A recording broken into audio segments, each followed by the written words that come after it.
the dumbest thing a guest has ever asked you while working at a park? Well, I've got some interesting responses to that question that I'm going to react to.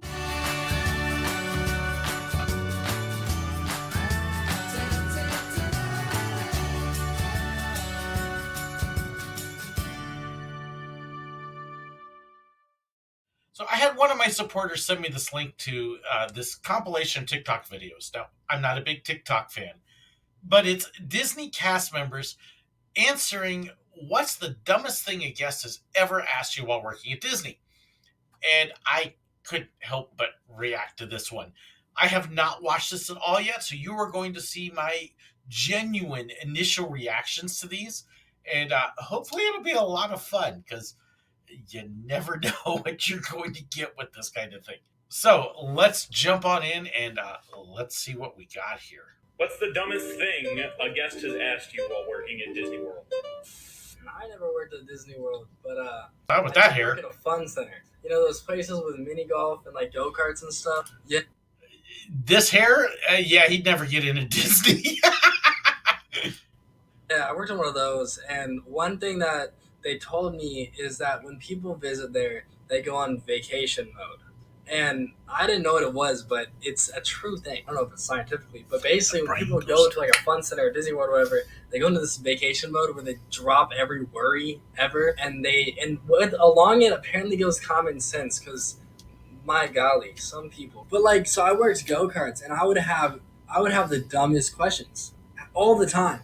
I'd have grown adults forget how to put a seatbelt on, and I would have to buckle their seatbelt for them. I had people ask me, what was the go pedal? When we tell them, it's a grip. See, I kind of yelled at the drivers here locally. Push the gas pedal. It's the one on the right. Yep. But it's the one on the right. Like, what?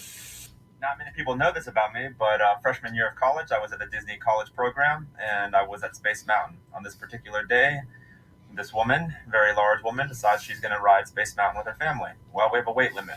And that limit is 300 pounds. Of course, we can't have them get on a scale, but we can ask them, are you sure you fit within the weight limit? This woman was very indignant on that day. I told her, she said, of course.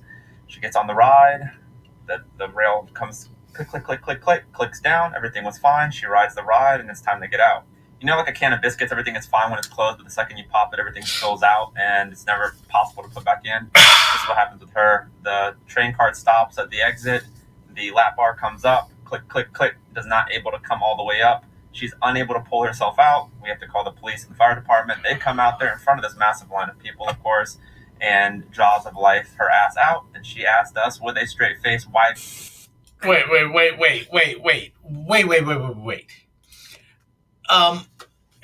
The fire department comes out with the jaws of life and has to break apart this coaster car. Okay, first off, they're not going to be doing that in front of all the other guests because of bad show, bad PR. Then that kind of thing, they're going to have shut down the ride for quite a while and pull the car off. And I don't know. There's just things in that story that aren't matching up to proper safety procedures. I can see somebody getting stuck, but what he's describing with the resolution, they're not going to do that in front of guests. Nope. They're going to close that thing down. They're going to evacuate the ride, evacuate everybody in there, and then work on removing her. They'd actually would pull the car up, and there's a side rail that they would pull it on, and they'd shut everything down because they're not going to have anybody else see that. Neat story. Not totally sure I 100% believe that. But the one thing I can say is after years, facts and stuff get muddled a little bit. So that's kind of where I'm going on that one. Yeah. I worked for Disney World as a CP in Bell Services. I feel like I've seen this. One of the resorts. And I once had a guest come up to me who had been checked in for hours at that point, and they still hadn't received their luggage to the room, and they were using Disney's Magical Express service.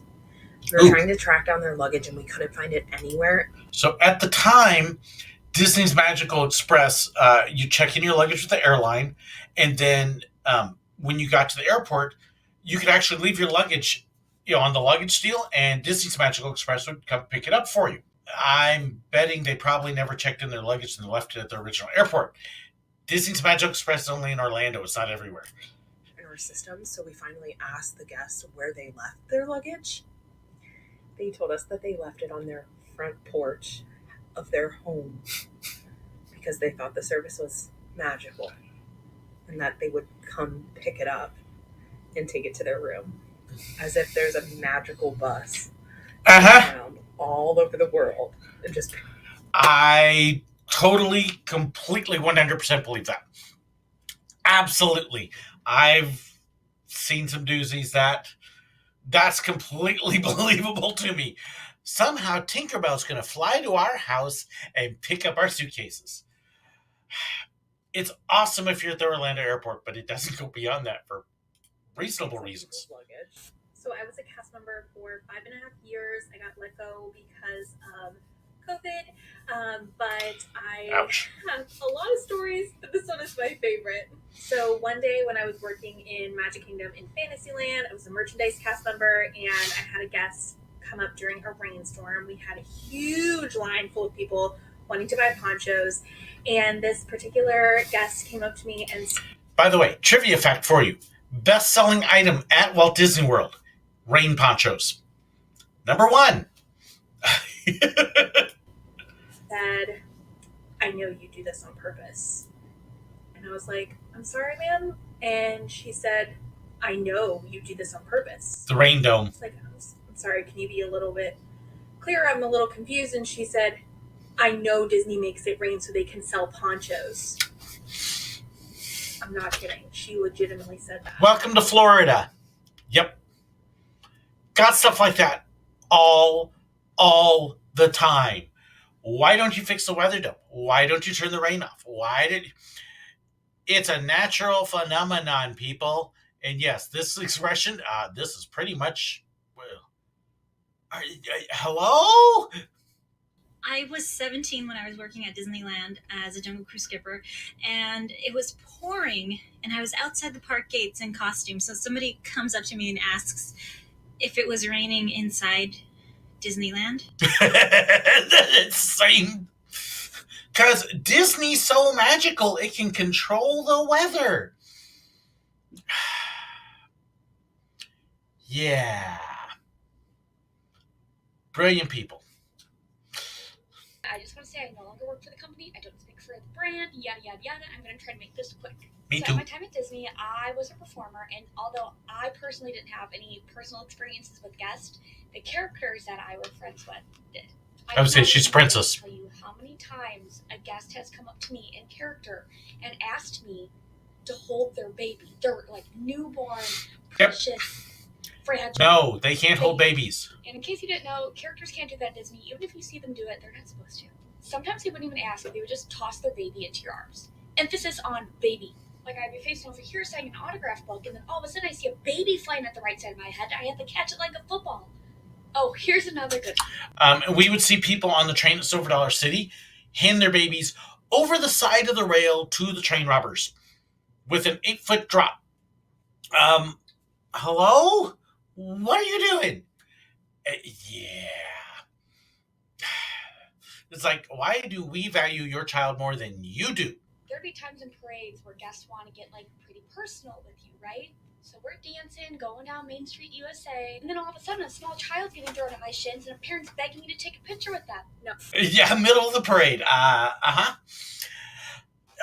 saw stuff working crowd control for parades sometimes, and you're just like, you really didn't think about that. Here comes this big, huge float that's going to squish your baby like a grape, and you're throwing it in front of it.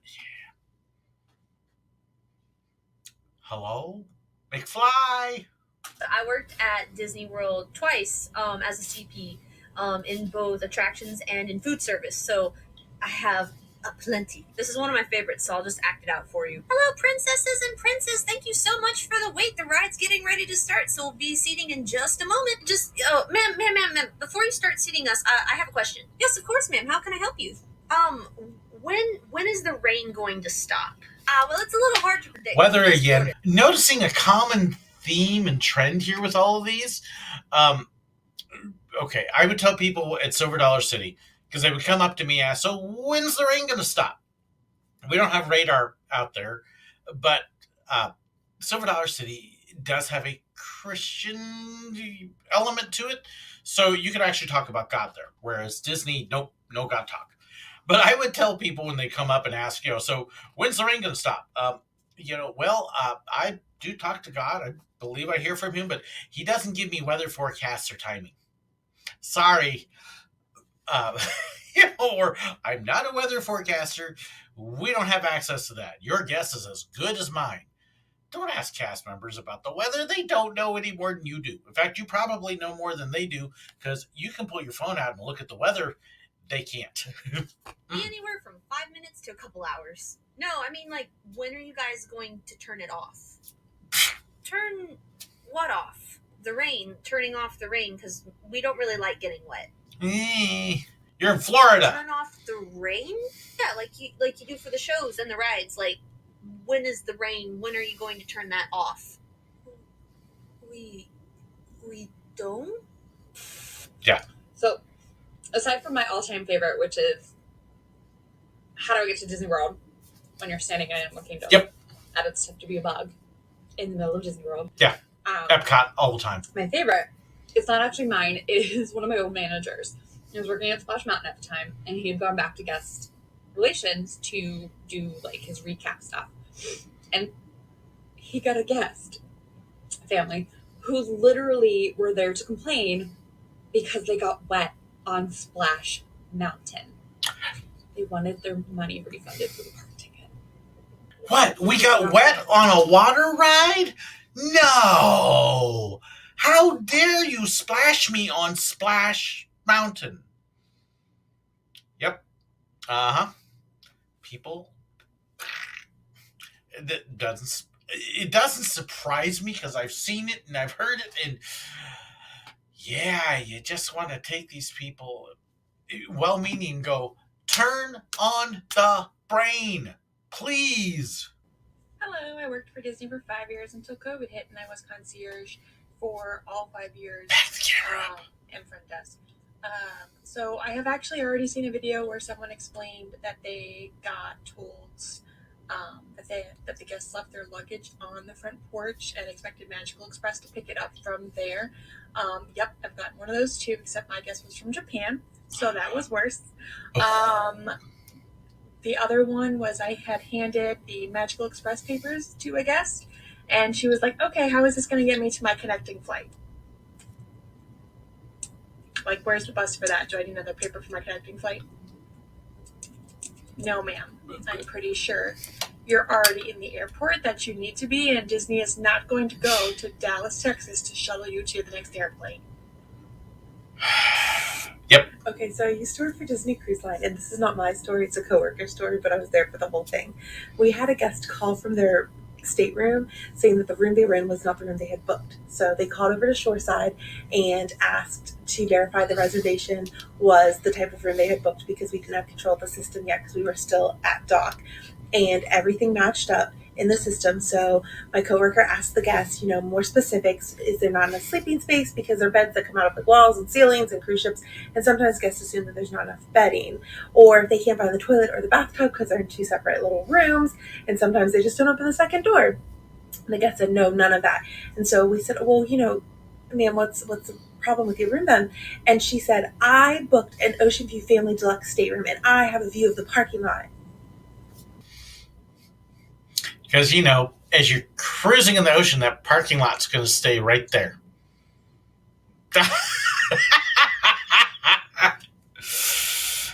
Oh. I haven't left shore yet. We were still anchored. Duh. So the common thing with all of these, the brain isn't engaging. Hello. It's like vacation starts, the brain gets taken out, it gets put into garbage can, and it gets forgotten until you get back. And yeah, the weather thing, you notice it came up all the time. All the time. Yeah, you'd think people would realize that weather is not something you control, but yeah. So anyways, I hope you have fun with this. There actually is a part 2 that I will probably also pull up and respond to. So, do you like this? Let me know. What dumb things have you heard at Disney? I'd love to know that too. Don't hesitate to share it in the comments. Check the description. There's a ton of info there, including links to all my patrons, my YouTube supporters. I'd also like to give a huge shout out to my brand new patron, Frozen Ice Queen. Thank you so incredibly much for signing up. If you want to know more, the perks that come with it, be sure to check the description below. They get all sorts of extras and behind the scenes and things. So check it out. Just do it. Thank you so incredibly much for watching. God bless.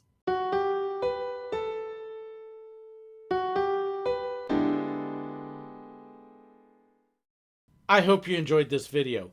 Please let me know your thoughts, your comments, your suggestions, your ideas. Be sure to share them in the comments below, or you can contact me. There's information in the description that has my email address, fan pages, information about merchandise, and so much more. So be sure to check that out. Don't forget to hit that like button, share the video, and if you haven't already, hit the button right up there to subscribe. And in fact, if you did enjoy this, I've even got another video for you right here.